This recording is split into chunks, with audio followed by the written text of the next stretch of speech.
3.300 vuelos fueron cancelados y los computadores de 24.000 empresas en todo el mundo, entre bancos, hospitales, medios de comunicación, se quedaron con la pantalla en azul, en medio de un apagón informático en el sistema operativo de Windows que comienza a superarse.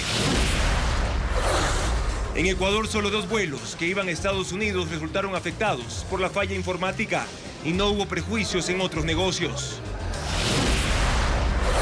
El expresidente del Consejo de la Judicatura, Wilman Terán, protagonizó incidentes en la audiencia preparatoria de juicio y el fiscal Toainga le advirtió con usar la fuerza pública para calmarlo. El exministro de la Revolución Ciudadana, Pedro Merizalde, y su esposa fueron llamados a juicio por lavado de activos en el caso de la fallida refinería del Pacífico. La radiación solar y las temperaturas serán altas este fin de semana en una provincia de la costa y 4 de la sierra, según el Instituto de Meteorología, que recomienda tomar precauciones. El Ministerio de Salud confirma 62.891 casos de neumonía en todo el país durante 2024. Los pacientes más afectados son los niños de 1 a 4 años con 17.000 casos. Ecuaterra hizo un recorrido por las 151 hectáreas del bosque tropical Jatún Yanaupri en Cotopaxi, donde hay 100 tipos de hongos y 15 vertientes que alimentan los ríos Picchu, Machay y Quindigua. La presión crece para que el presidente de Estados Unidos, Joe Biden, renuncie a la candidatura tras reiterados pedidos de la expresidenta de la Cámara, Nancy Pelosi, el expresidente Barack Obama y otros. Richard Carapaz buscará consagrarse como campeón de la prueba de montaña este sábado, en la penúltima etapa del Tour de Francia. ¿Qué tal, amigos? Arrancamos este espacio informativo de Televistazo Estelar con una información importante sobre un colapso informático. Bienvenidos.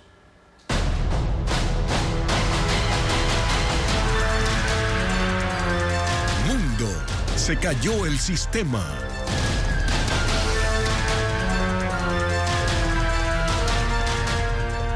Una falla de ciberseguridad causó el apagón informático de Windows. La interrupción tecnológica afectó a gran parte del mundo y dejó fuera de servicio aerolíneas, bancos, hospitales y aduanas, cuyos monitores mostraban un fondo azul con la frase de error.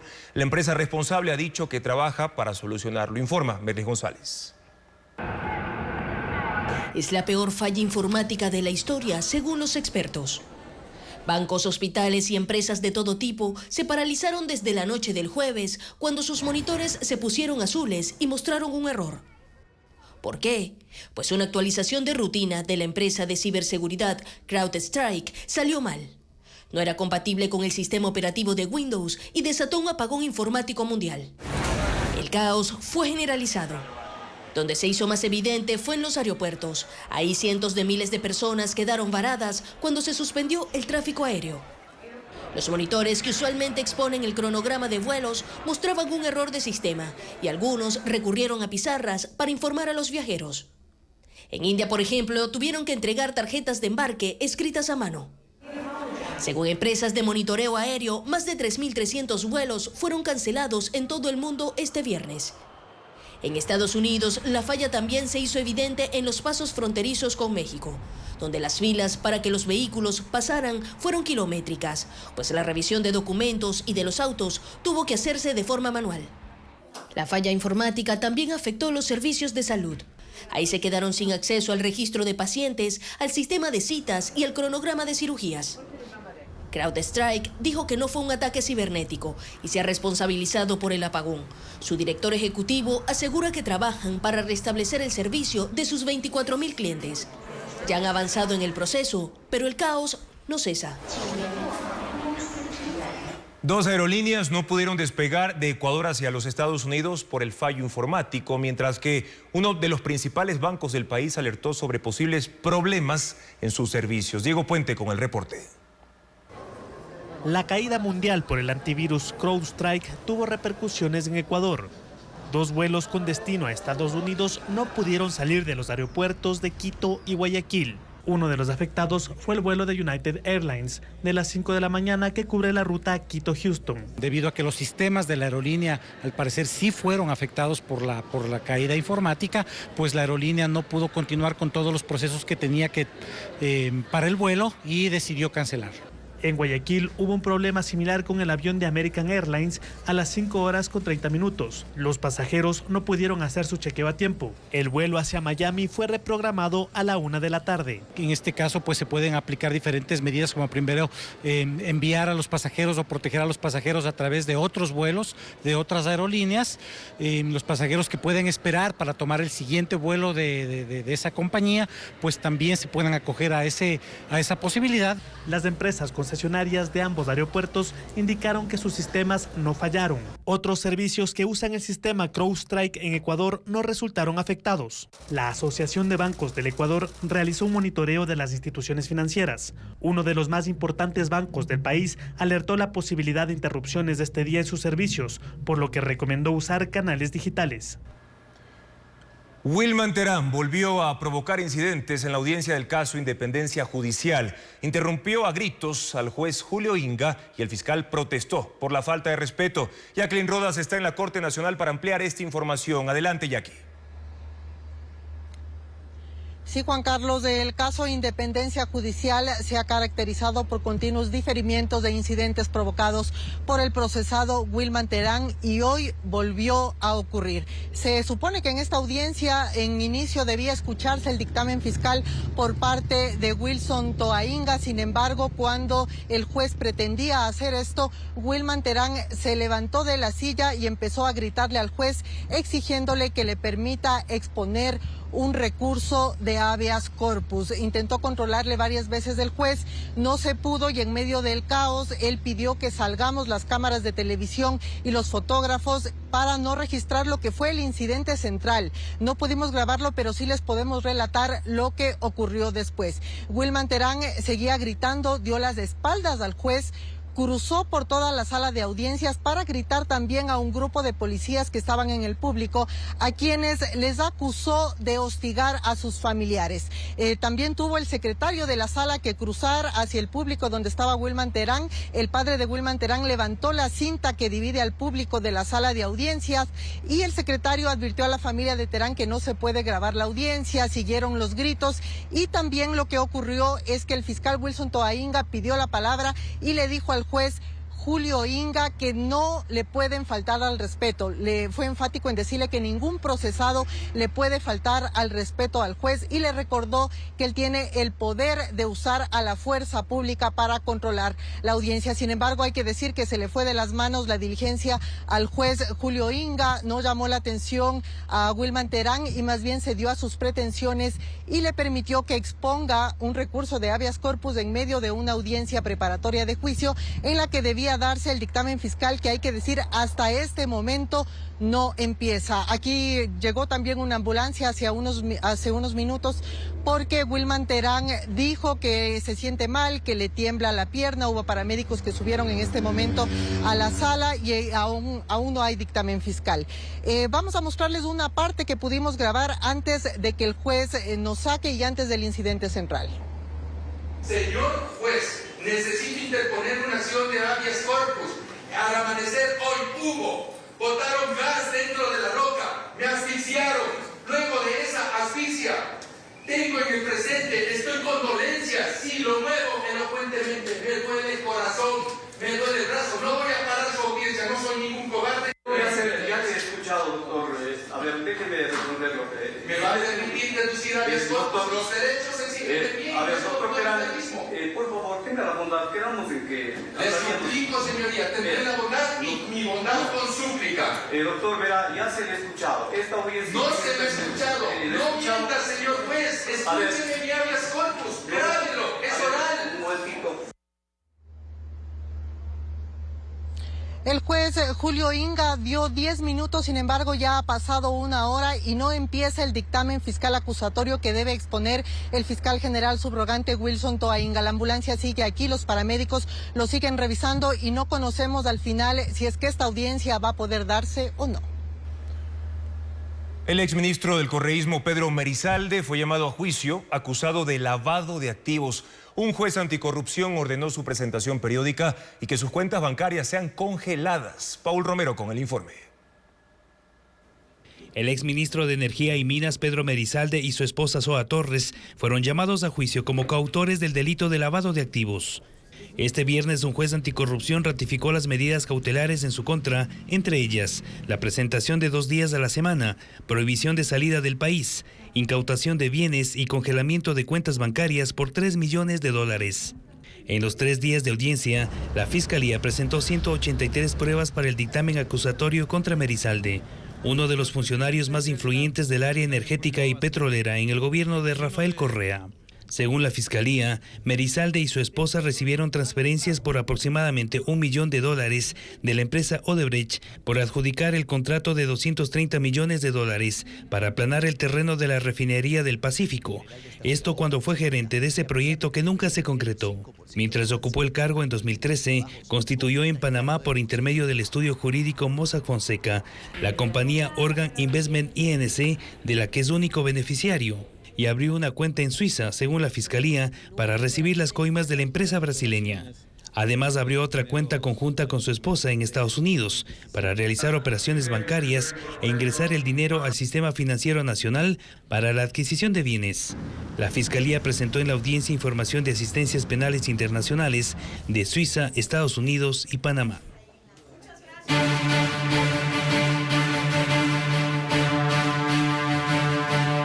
Estados Unidos, el péndulo republicano.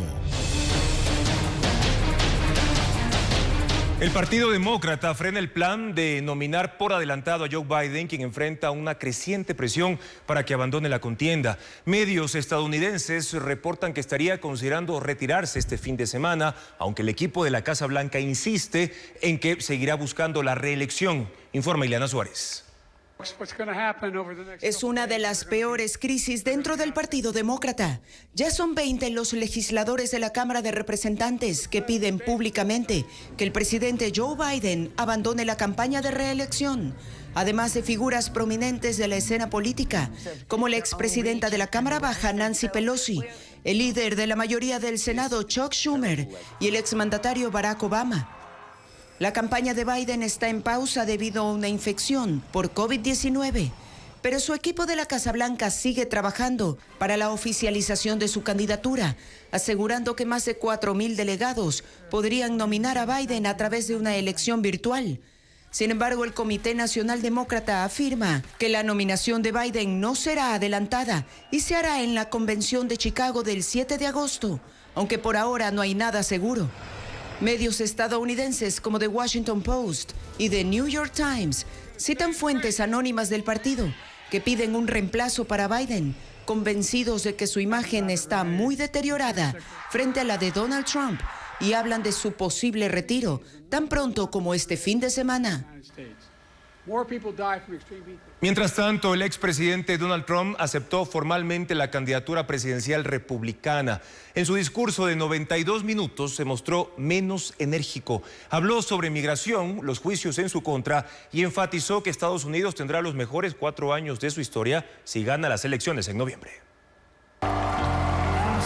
Con una enorme ovación, la Convención Nacional Republicana recibió a su líder, el expresidente Donald Trump. Trump aceptó su tercera nominación a la presidencia de los Estados Unidos y habló por primera vez públicamente sobre el atentado contra su vida en el mitin del pasado sábado. Agradeció a muchas personas por su amor y el apoyo recibido. Se supone que no debería estar aquí esta noche, dijo, y que pudo llegar a este momento solo por la gracia de Dios Todopoderoso. En un mensaje con un inusual tono conciliador, lejos de la imagen que ha mostrado en los últimos meses de campaña, Trump dijo que se postula para ser presidente de todo Estados Unidos, no de la mitad del país, porque no hay victoria en ganar para la mitad de la nación.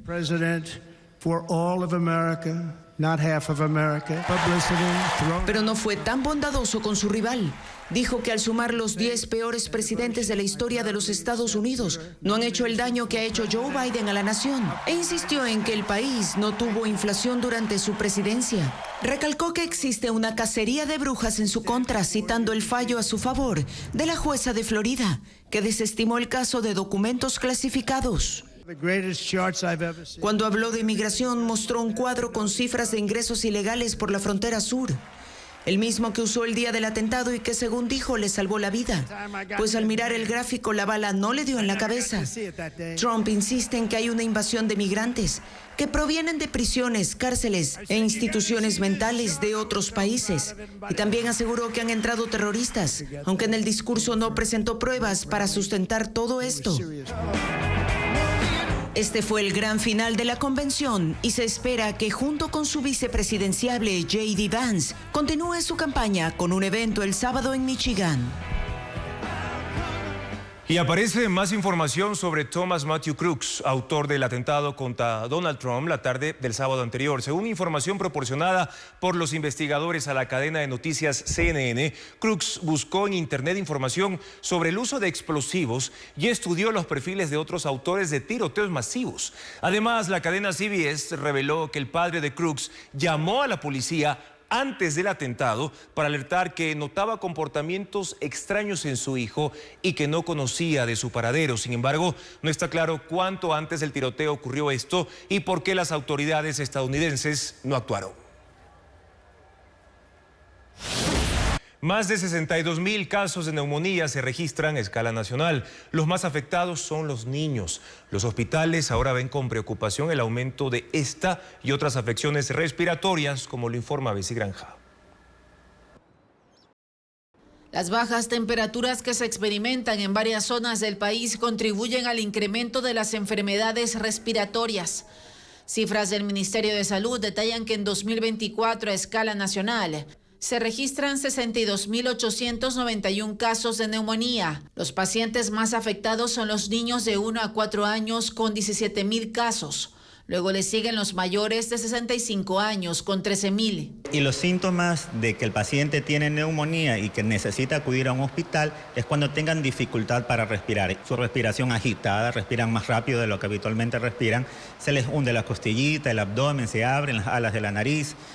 En esta casa de salud de enero a julio se reportan 1.400 hospitalizaciones por COVID, bronquitis y neumonía, mientras en consulta externa 630 niños fueron atendidos por estos diagnósticos. Y como recomendación en general, la vacunación que es en niños es muy importante para que no se presenten las neumonías complicadas. Entre las medidas que se recomiendan están usar mascarilla, el correcto lavado de manos y acudir a un especialista para evitar que los pacientes se agraven. El Instituto de Meteorología, el INAMI, alertó que durante este fin de semana habrá altas temperaturas y condiciones favorables para la activación de incendios forestales en una provincia de la costa y 4 de la sierra. Ariana Bermeo con más sobre este y otros anuncios importantes para la ciudadanía. Las temperaturas altas se mantendrán durante este fin de semana en una provincia de la costa y 4 de la sierra. Guayas, donde la temperatura máxima oscilará entre 31 y 32 grados centígrados. E Imbabura, Pichincha, Azuay y Loja, que tendrán temperaturas máximas de 23 grados centígrados, pero con radiación extremadamente alta. En estas 5 provincias hay una alerta adicional desde este viernes hasta el domingo. Entre las 10 y las 16 horas habrá condiciones atmosféricas favorables para la activación y propagación de incendios forestales. En las demás provincias de la costa, sierra y la Amazonía, la temperatura y radiación variarán entre niveles medios y altos. Científicas de Ecuador participarán por primera vez en el Premio Regional de la UNESCO por las Mujeres en la Ciencia, con el respaldo de la Universidad Técnica Particular de Loja.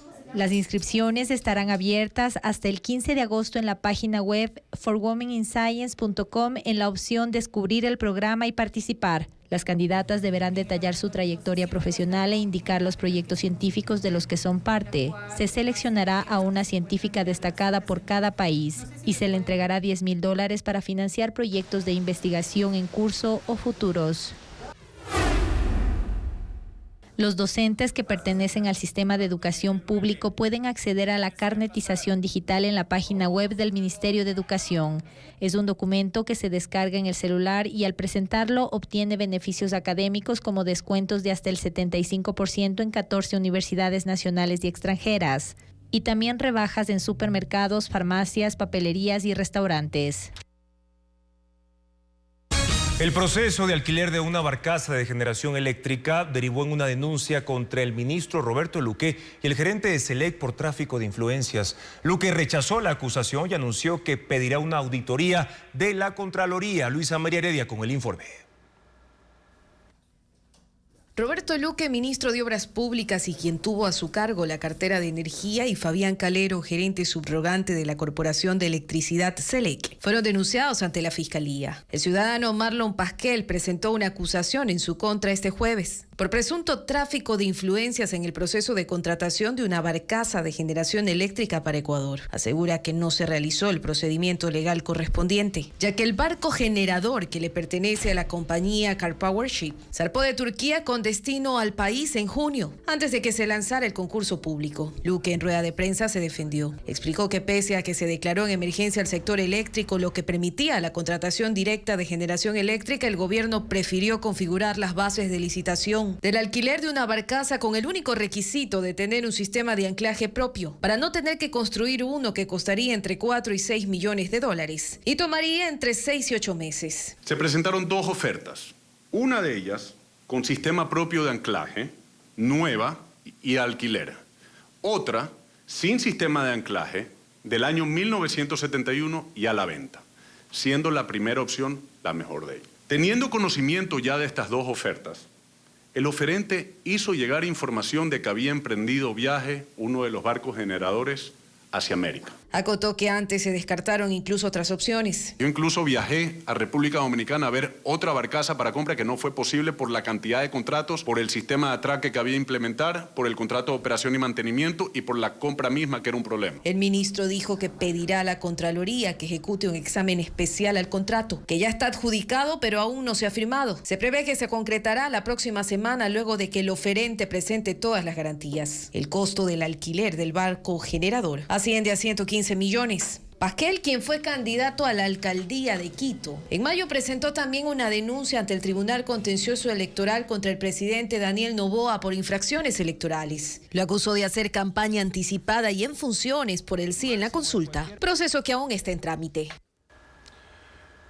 Un sismo de magnitud 7.3 sacudió anoche el norte de Chile sin generar alerta de tsunami. Víctimas o daños considerables, según las autoridades de ese país. Cerca de las 10 de la noche, los residentes alarmados evacuaron sus viviendas. El epicentro se ubicó a 265 kilómetros al este de la ciudad costera de Antofagasta, a una profundidad de 126 kilómetros. Una hora después, el centro sismológico reportó 6 réplicas, la mayor de magnitud 4.7, pero tampoco causaron afectaciones. El periodista estadounidense Ivan Gershkovich ha sido condenado a 16 años de prisión por espionaje en un juicio considerado una farsa por Estados Unidos y también por el Wall Street Journal. Él fue detenido en marzo del año pasado y es el primer periodista de los Estados Unidos acusado de espionaje en Rusia desde el año 1986. En Israel, una persona murió y otras 4 resultaron heridas esta madrugada tras un ataque con dron contra un edificio junto a la Embajada de Estados Unidos en Tel Aviv. Los rebeldes hutíes de Yemen, apoyados por Irán, dijeron haber lanzado un misil balístico y 4 drones. No quedó claro cómo evadieron la defensa aérea de Israel, conocida como Cúpula de Hierro. Fuentes cercanas al grupo insurgente afirmaron que este es un nuevo tipo de dron que viaja sin ser detectado por radares. Y una de las tribus más aisladas del mundo fue vista deambulando por la orilla del río Las Piedras en la Amazonía peruana. Organizaciones ambientalistas denuncian que esto se debe a la deforestación de su territorio. Merlis González con las imágenes. Decenas de indígenas pertenecientes a la comunidad de Mashcopiro fueron captados en video caminando por la orilla de un río en el sureste de Perú. Son considerados la tribu no contactada más numerosa del mundo y su avistamiento ha encendido las alarmas de grupos ambientalistas. Vemos con mucha preocupación que puede estar sucediendo alguna actividad ilegal en las zonas donde habitan y llevarlos a salir y a presionar. Los Maxcopiros son una comunidad seminómada de unos 750 miembros que habita en la Reserva Territorial Madre de Dios, una zona remota de la selva amazónica peruana, fronteriza con Brasil. Sin embargo, el gobierno recientemente ha dado concesiones a empresas madereras para que operen en el lugar, poniéndolos en riesgo. Según los ambientalistas, el comportamiento de la comunidad demuestra que están recolectando alimentos en un territorio inusual, lo que sugiere que sus fuentes comunes han desaparecido. De alguna manera esto nos muestra que estos pueblos existen y que necesitamos garantizar su derecho a vivir en las condiciones que ellos han decidido, ¿no? La tribu se ha negado a tener contacto con el mundo exterior. Su exposición supone un riesgo de arremetidas violentas y enfermedades para las que no tienen defensas. En Azuay ya son 320 hectáreas arrasadas por el incendio forestal en Girón. El fuego se extendió hasta el cantón Santa Isabel y el viento sigue dificultando las labores de los miembros del Cuerpo de Bomberos. A continuación, las imágenes de las zonas afectadas. Los fuertes vientos han provocado que el incendio forestal en el Cerro Quingo, en el cantón Girón, se extienda hasta el sector de Sulapali Chico, en Santa Isabel, provincia de Azuay. Según la Secretaría de Gestión de Riesgos, se han consumido hasta este viernes 320 hectáreas de vegetación. El impacto ambiental es crítico. Se han quemado árboles de eucaliptos, achuyapas, también tunas y pencos. Una alfombra gris cubre la montaña. Está completamente afectada y sabemos que luego de esto vamos a perder estabilidad en los taludes y vamos a tener problemas de erosión. Algunos de los bomberos indican que han encontrado lagartijas, serpientes, arañas y conejos calcinados. 109 personas entre bomberos, militares, comuneros y personal de la prefectura y municipios trabajan en la zona para tratar de apagar las llamas. Con una retroexcavadora se abrió una línea de defensa en la montaña y está previsto que esta tarde un helicóptero realice descargas de agua sobre los puntos activos. Hasta ahora el incendio ha sido controlado en un 60%. La precampaña por la presidencia de Ecuador se ha intensificado en los últimos días, tanto en territorio como en redes sociales. El correísmo y el oficialismo principalmente buscan interacción digital con el electorado y recorren provincias en las que no cuentan con la mayoría de votos, preparando el terreno para los comicios generales de 2025. Luisa María Heredia preparó un informe.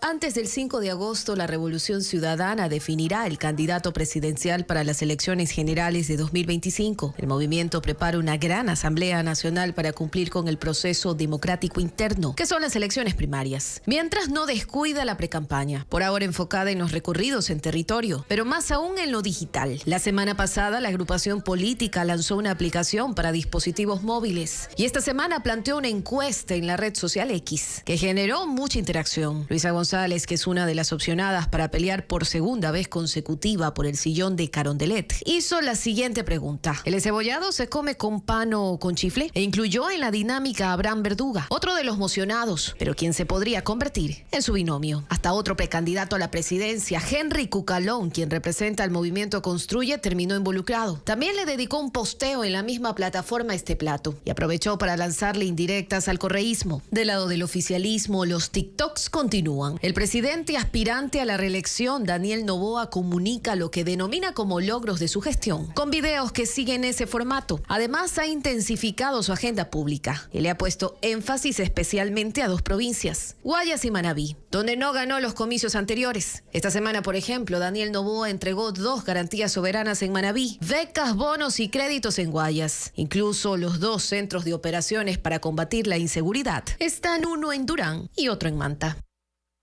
Una obra que narra las leyendas y misterios del Ilaló, lanzamientos de libros y una exposición denominada El Amanecer de los Cines Zombies son parte de la agenda cultural de Quito y Guayaquil. Estefanía Arias con las actividades para este fin de semana.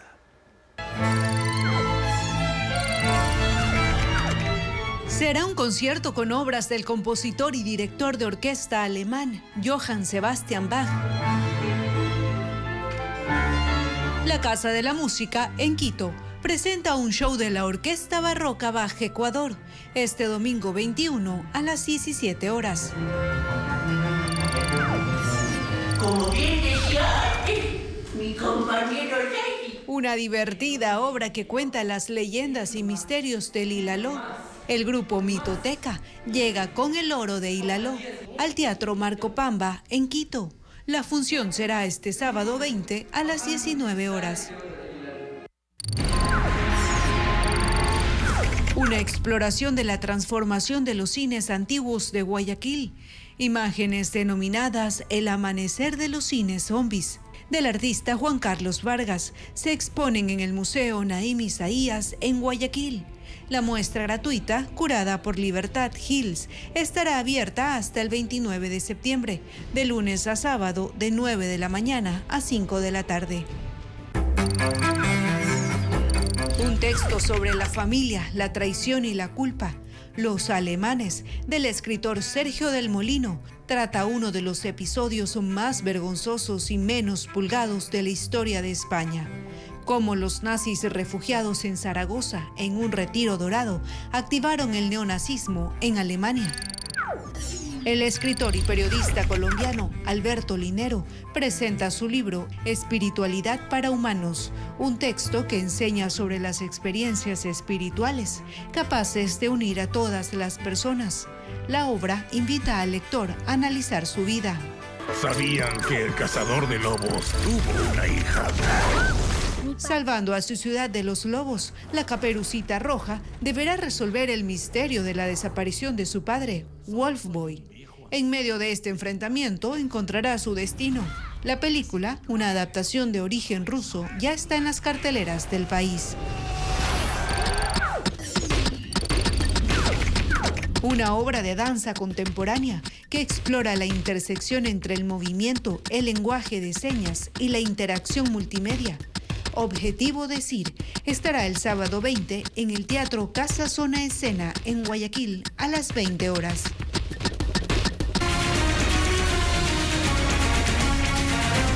Transporte. Violencia en las vías.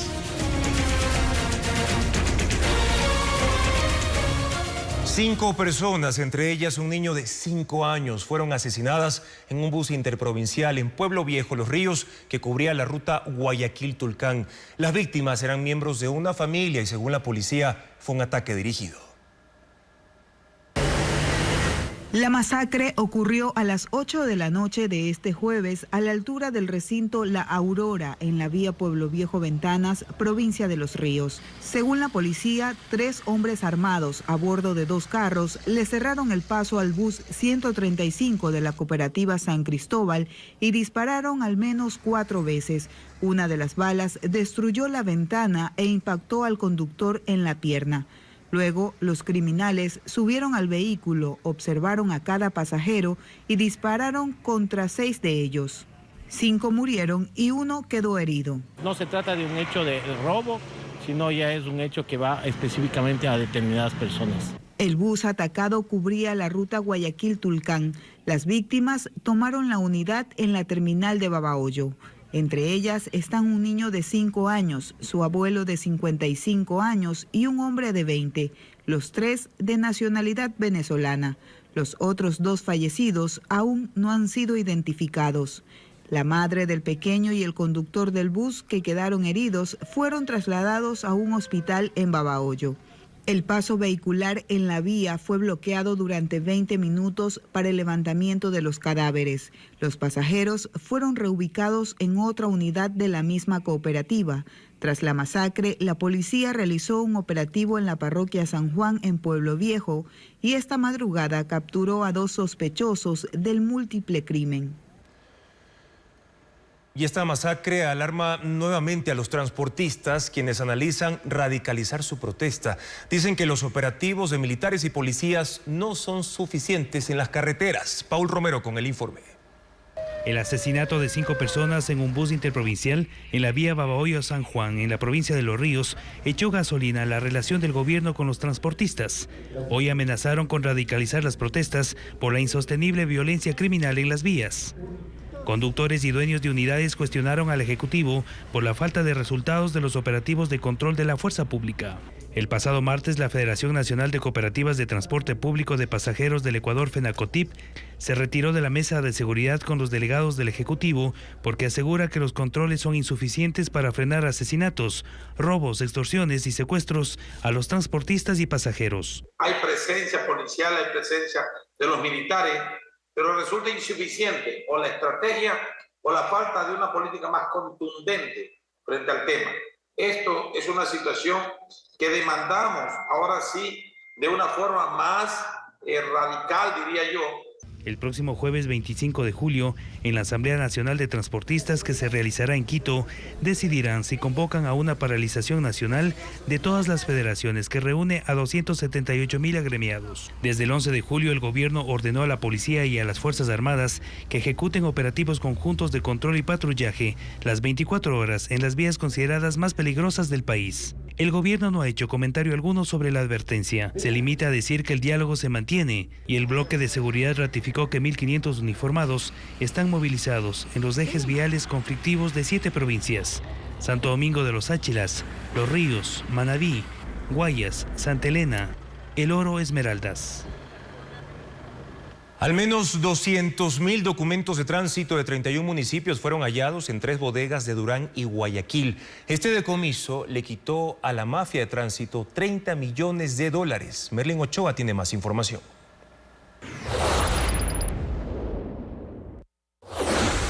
Todo lo que es revisiones. En las bodegas clandestinas de Durán y Guayaquil, la policía encontró cerca de 200,000 documentos utilizados para el proceso de revisión y matriculación vehicular, lo que significa un golpe a la economía de esta mafia por $30 millones.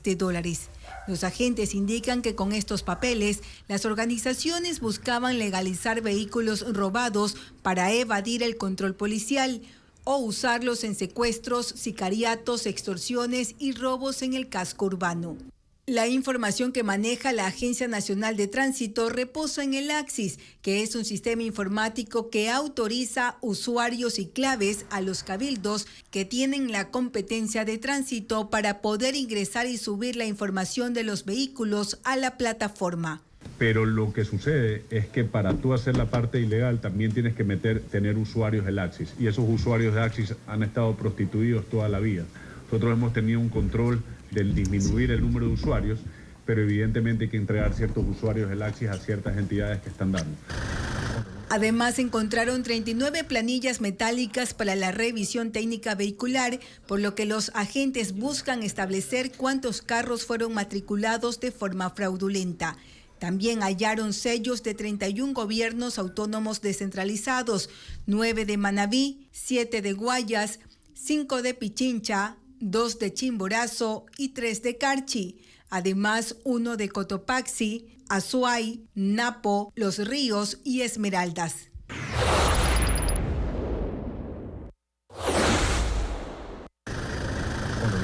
En Puerto López, Manabí, la policía allanó las instalaciones de la Agencia de Tránsito Municipal. 5 personas fueron detenidas, entre ellas el jefe de movilidad, técnicos de revisión, el de servicio de digitación y una tramitadora.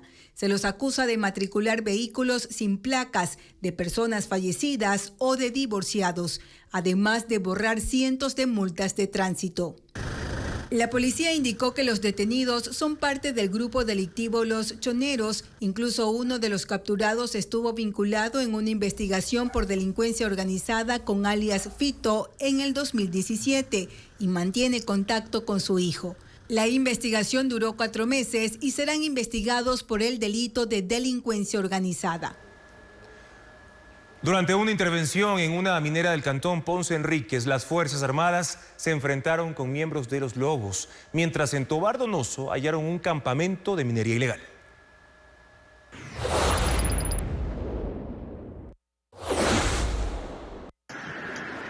En el sector Independencia del cantón Camilo Ponce Enríquez, en Azuay, se produjo un enfrentamiento entre las Fuerzas Armadas y miembros de la organización Los Lobos.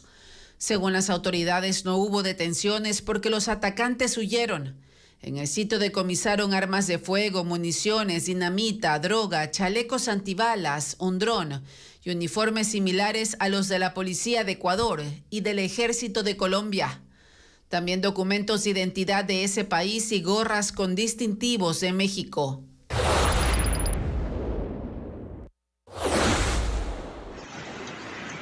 En Tulcán, en las inmediaciones del sector El Ojal, en la parroquia Tobar Donoso, elementos de las Fuerzas Armadas destruyeron un campamento improvisado dedicado a la minería ilegal.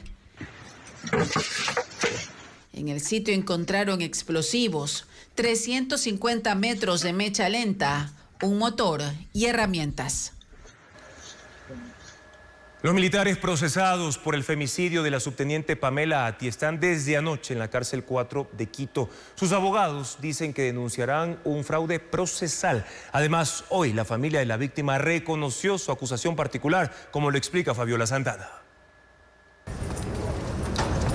A 11 días de que termine la instrucción fiscal por el femicidio de la subteniente Pamela Ati, los 4 militares procesados ya están en prisión.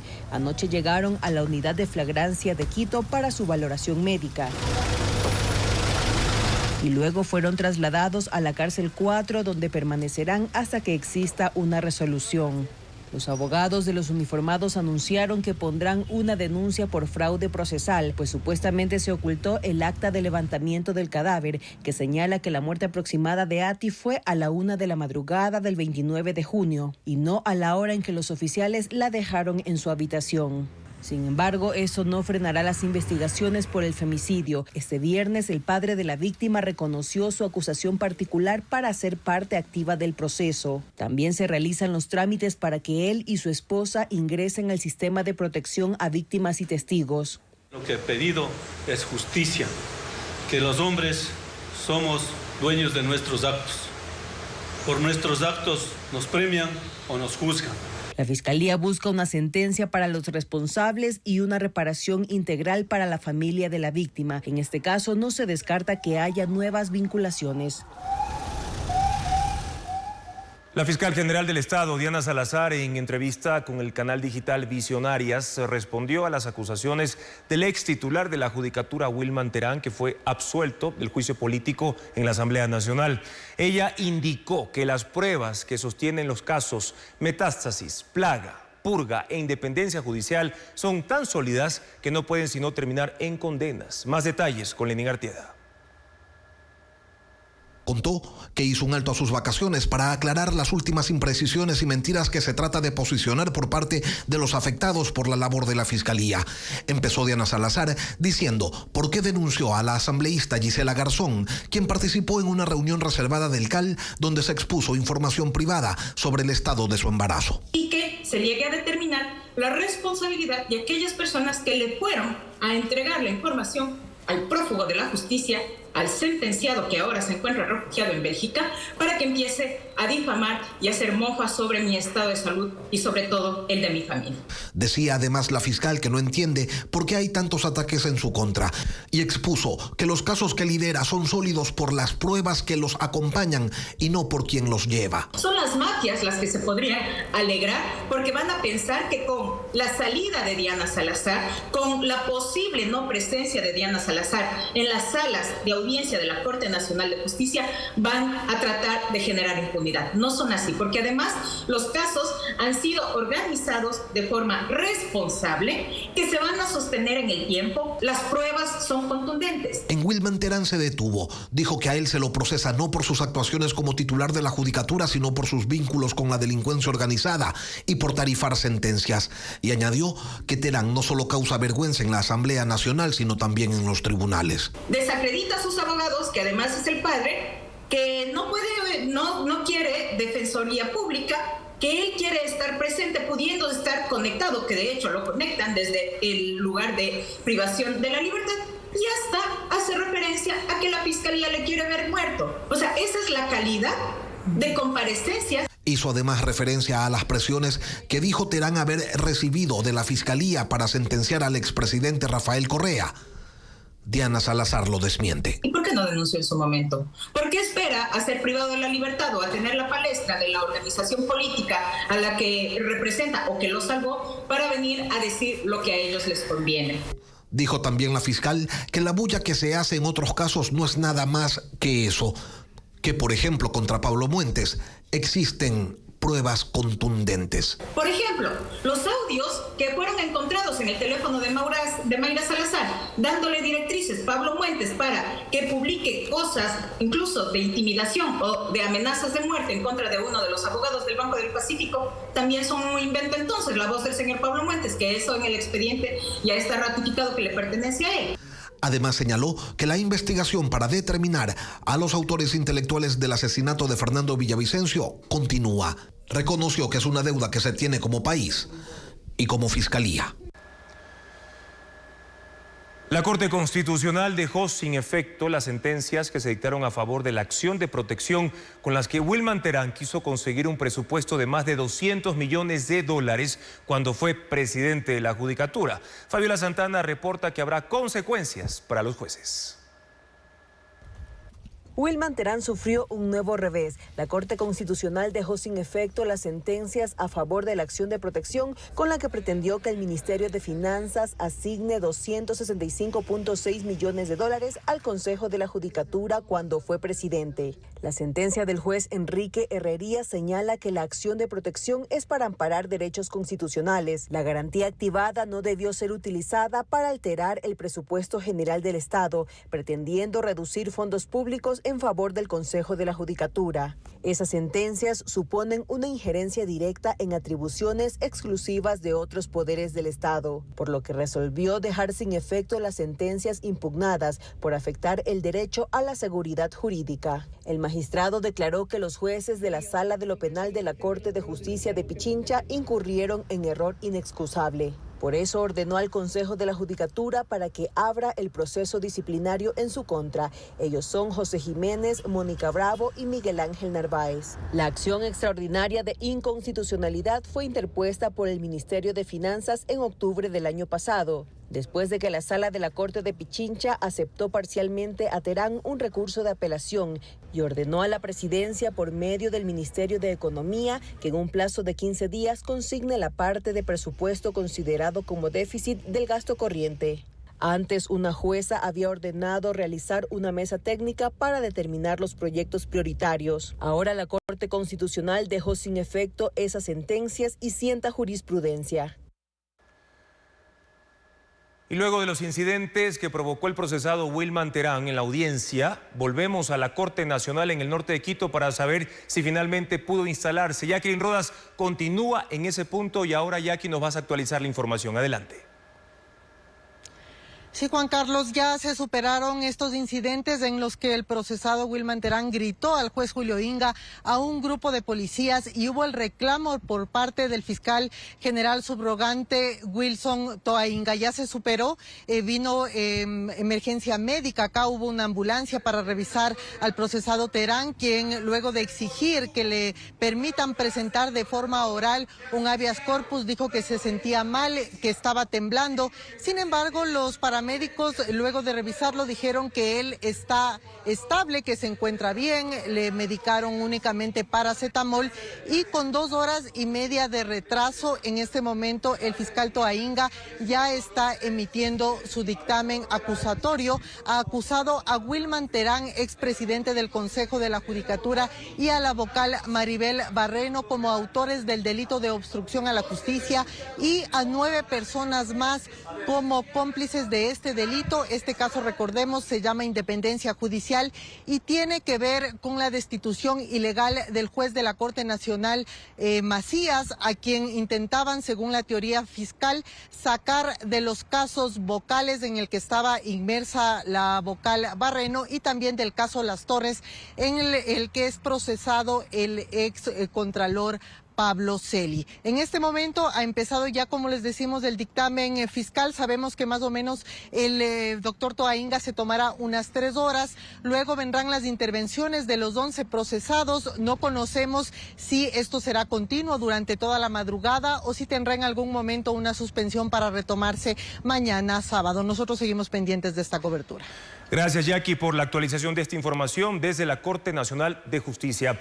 Y los policías destituidos, el 30S, el gobierno de Rafael Correa, que luego fueron declarados inocentes, las sentencias no establecen procedimientos para que recuperen sus trabajos o sueldos por haber sido suspendidos. Algunos incluso esperan reparación desde hace años. Diego Puente con el informe. La justicia los declaró inocentes luego de años de sobrellevar juicios, pero los fallos tienen vacíos. Los sentenciados por el 30S que perdieron sus empleos hoy buscan recuperarlos, ser reconocidos en los grados que hubiesen tenido si sus carreras no hubieran sido truncadas y recibir salarios por el tiempo que estuvieron fuera de las filas policiales. En 2021, la teniente coronel Patricia Santillán fue declarada inocente del delito de incitación a la rebelión en el caso Radio Patrulla. La sentencia que ordenó su reincorporación no se cumple. Ha obrado el silencio administrativo, no me han comunicado nada. ¿Por qué a mí? ¿Por qué yo? Si las mismas personas que estuvieron en el mismo proceso, bajo las mismas circunstancias y declarados inocentes del mismo día, ellos están reincorporados. Planteó una acción de protección, pero el recurso no avanza. Este jueves no se instaló la audiencia. Ella hubiera sido parte de la primera generación de mujeres generales. Los días oscuros que hemos vivido todavía no se termina. Giovanni Lazo estuvo en la cárcel 5 años. En casación lo declararon inocente del delito de intento de magnicidio. Con la sentencia acudió a la comandancia y lo restituyeron. No fue el caso de compañeros suyos que interpusieron acciones de protección. Él regresó con el grado de cabo primero. A su edad debería ser sargento primero. Espera una resolución que establezca las salvedades para igualar a su generación. Lamentablemente, parte de la institución no tiene claro eso y esperan que exista o me exigen que exista una sentencia judicial de por medio. Hay precedentes, según algunos abogados, que pueden ser usados en estos casos.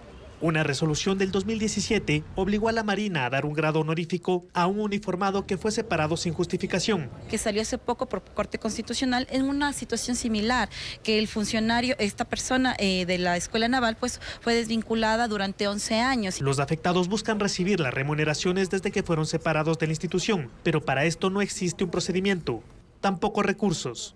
Lo consiguieron tras ganar juicios en lo contencioso administrativo.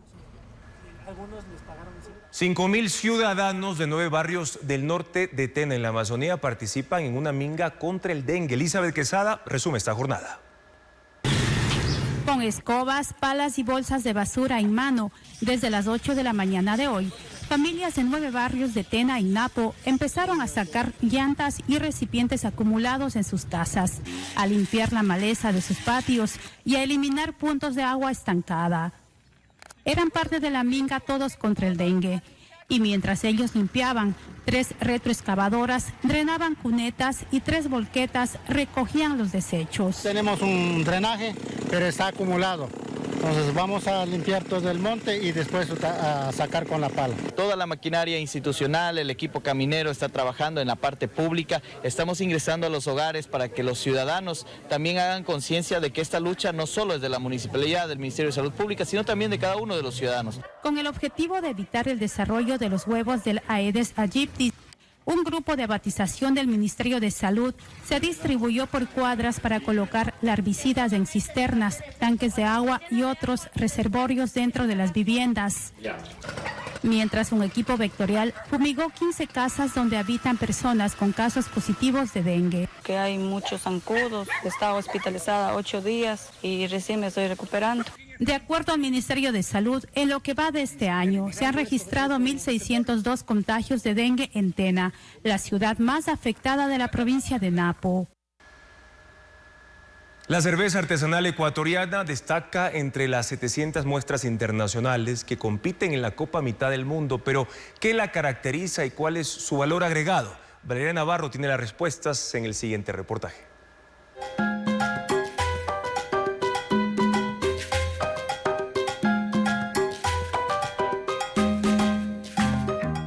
La calidad de la cerveza artesanal ecuatoriana es alta, lo dicen catadores internacionales que participan en la Copa Cervecera Mitad del Mundo 2024. Le encuentran algunos atributos. No es turbia, el líquido color amarillo, rojo o negro es brillante y translúcido. La producción, que empieza desde la selección de malta hasta la fermentación, que tarda de 15 a 20 días, cumple con los estándares internacionales y eso favorece a su estilo.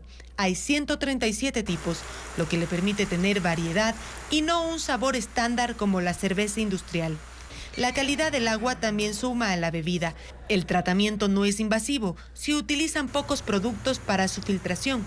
Es una cerveza bebible porque no supera los 10 grados de alcohol. Otro atributo es que califica para ser vendida en barriles.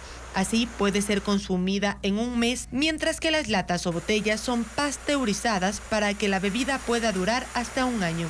Pero, A todas estas características, los catadores internacionales suman una esencial: el uso de extractos de plantas, flores, verduras y frutas autóctonas, lo que las hace únicas en todo el mundo. En muchos países se repite el tratar de representar culturas o tradiciones de Alemania, Bélgica o Estados Unidos, que son las escuelas cerveceras, pero obviamente en Ecuador algo que se diferencia es este uso de ingredientes especiales propios del país para de alguna manera darle esta tonalidad original a las cervezas que se hacen en Ecuador. La gente en Ecuador es muy apasionada por el mundo de la cerveza. Creo que podrían experimentar con más productos propios de su país como la chicha. Este plus hace que la cerveza artesanal ecuatoriana se exporte a Estados Unidos y Europa, y que extranjeros hayan invertido en este negocio $8 millones desde el año 2022. 85 obras son parte de la exposición Realidad Social y Modernidad Artística que se inauguró en el Museo MAC en Guayaquil. Estefanía Arias explica que abarcan 40 años de historia. Cada una de estas piezas hacen una narrativa social, construyen una historia y muestran un movimiento artístico comprendido entre 1916 y 1958. Son 85 obras, entre pinturas, acuarelas y esculturas, que pertenecen a reservas nacionales de distintos espacios artísticos del país y a colecciones privadas.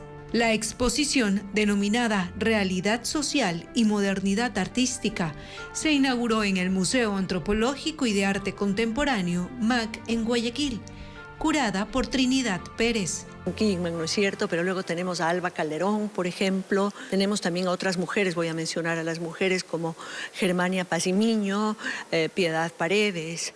También tenemos otros pintores hombres como Manuel Rendón. Agrega que también se busca recuperar la colección patrimonial del MAC, que contiene cuadros de artistas que retrataron hechos históricos y personajes como indígenas, trabajadores y montubios, que compartían, digamos, que el activismo, la movilización en las que estaban involucradas los sectores marginales, los sectores menos protegidos por el Estado, los trabajadores en general. La muestra gratuita estará abierta hasta febrero de 2025, de martes a domingo, de 9 de la mañana a 5 de la tarde. Un hongo de 80 centímetros de alto de 2.500 años y un espectacular time-lapse de la Vía Láctea atravesando el firmamento. INEX y la Alianza Informativa Latinoamericana traen un resumen de estos fenómenos que ocurrieron esta semana en el mundo. Al sureste de China, un grupo de aldeanos de la provincia de Yunnan descubrieron esta semana un hongo gigante salvaje. Tiene 90 centímetros de diámetro y 80 centímetros de alto. Los campesinos, aún asombrados, dicen que nunca han visto un hongo de este tamaño en su aldea. Sin embargo, científicos locales afirman que se trata de una Macrobaice gigantea, una especie endémica de esta zona subtropical de China que tiende a florecer en las temporadas de altos niveles de humedad. Arqueólogos descubrieron petroglifos que datan de 2.500 a 3.000 años al noreste de la región de Xinjiang. Los petroglifos están esparcidos en un muro de piedra y representan la caza, el nomadismo, el sacrificio y otras actividades de la vida cotidiana de los primeros humanos y animales en China. Desde las planicies Yurunchu, China, se puede apreciar este espectacular timelapse de la Vía Láctea atravesando el firmamento. La Vía Láctea está integrada por estrellas, planetas y nubes con forma de espiral y cuenta con un diámetro de 200.000 años luz. Un bosque tropical en la parroquia Pucayaco de Cotopaxi se distingue por su exuberante vegetación y diversidad ecológica. En sus 150 hectáreas destacan árboles como el cedro y el bambú, junto con una variada fauna que incluye colibríes, camaleones y hormigas. Ecuaterra recorrió este bosque virgen. Veamos.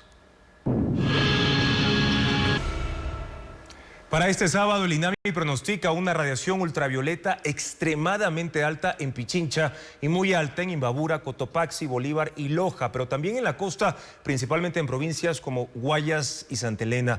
El Instituto de Meteorología llama a tomar precauciones, sobre todo entre las 10 de la mañana y 3 de la tarde. Las noticias, amigos, continúan en ecuavisa.com a toda hora. Buenas noches y buen fin de semana.